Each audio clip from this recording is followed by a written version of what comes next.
warar dheeri ah oo muujinaya in arrimaha dhulboobka la xiriira ee ra'iisul wasaare Roble inaysan ku koobnayn dhulka la sheegaya balse ay jiraan dhulal kale oo uu qorsheynayo in uu gacanta ku dhigo inta xilliga kala guurka ah lagu jiro.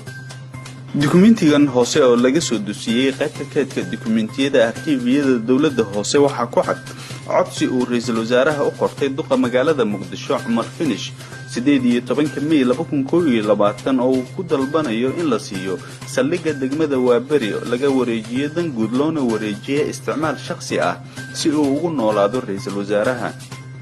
sida ku cad warqadan idin muuqata gudoomiyaha Cumar Finish wuxuu ku dul qoray in la fuliyo codsiga injineer Maxamed Xuseen Roble.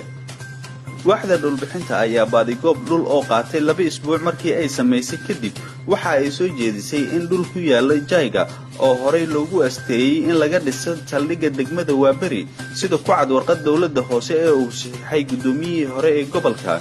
Yusuf Xuseen Jimcaale 28 November 2016 dib looga noqdo balse taasi sharciyan ay dhici karto oo kaliya ah marka taliyaha booliska uu soo qoro warqad uu dib dhulkaasi ugu soo celinayo gacanta dawladda hoose. waxa la soo wariyay in ra'iisul wasaare Roble uu kordhiyo cadaadiska uu saarayo taliyaha ciidanka booliska iyo gudoomiyaha gobolka Banaadir. taliyaha ciidanka booliska Soomaaliyeed Sareeye Gaas Cabdi Xasan Xijaar isaga oo fulinaya amarka ra'iisul wasaaraha ayuu warqad u qoray duqa magaalada Muqdisho 5 Juun 2021 wuxuu ku yiri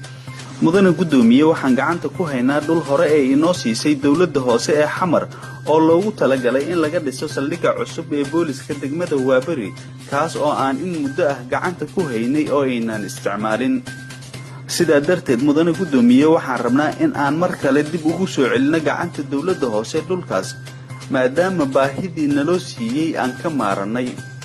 ugu dambeyn waxa baaritaanadu cadeynayaan in ay jiraan dhulal kale oo si dadban u galay gacanta ra'iisul wasaare Maxamed Xuseen Roble kuwaas oo lagu qoray xubno ka tirsan golihiisa wasiirada.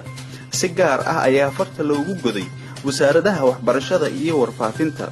baaristan oo ah mid madax bannaan welina socota waxaan qaybta xigta idinkula wadaagi doonaa warbixino la xiriira musuqmaasuqa baahsan ee socda xilligan kala guurka ah iyo shakhsiyaadka ka tirsan xukuumadda Roble ee faraha kula jira.